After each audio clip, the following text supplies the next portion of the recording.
In early times, man's life was bounded by the light of the sun. When the great globe set, man went to sleep.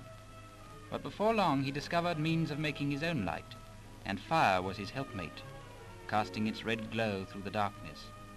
Early man made fire by friction, a pointed stick turned sharply in an old dry log, first heat, then sparks, then flame. And soon fire was being carried about, and then someone found that it would burn better if you tied several sticks together. And so came the torch, still used in the Middle Ages 2,000 years later. The earliest form of lamp was just a holder for the torch, simple at first, but gradually more and more ornate, fashioned by the skill of the ancient craftsmen.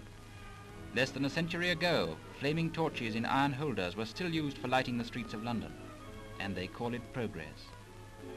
The Romans used to dip a rush stem in fat, and from that idea was developed the tallow dip and the modern wax candle. Painted in lovely colours, they flicker gracefully in the half-light of old cathedrals.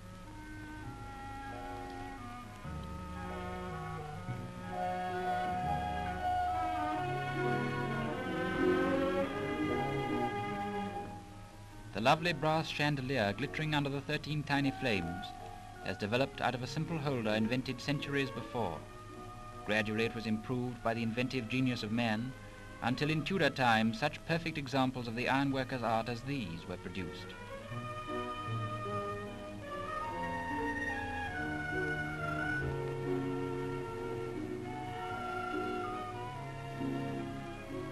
Today simplicity seems to have come back.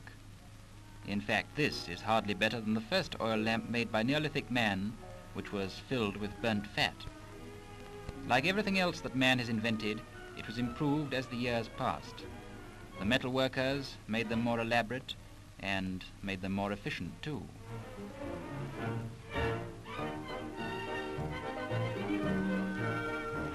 Have you ever noticed that when you blow out a candle, a flame will travel down the smoke and light the wick?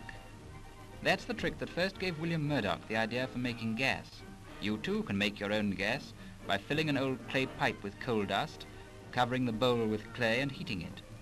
The gas comes out of the stem and burns with a clear blue flame.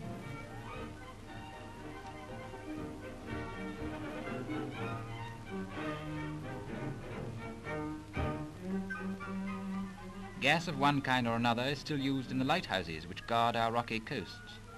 The gas is made down below, fed to the burner, and the light is cut off every few seconds by a dipper to give the flashing effect which makes the light more noticeable to the ships far out at sea. Great lenses concentrate the light into a beam, which can often be seen 14 or 15 miles away.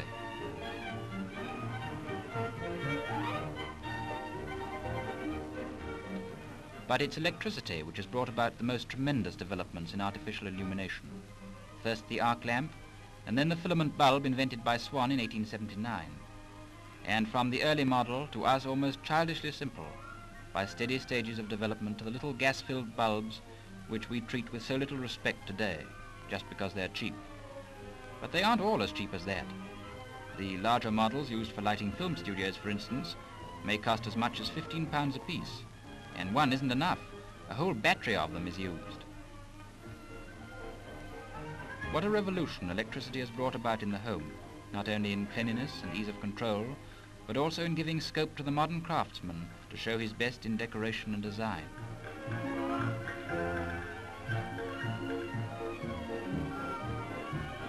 But scientists tell us that even today the glowworm is the most efficient giver of light, so perhaps the next development will be the glowworm lamp.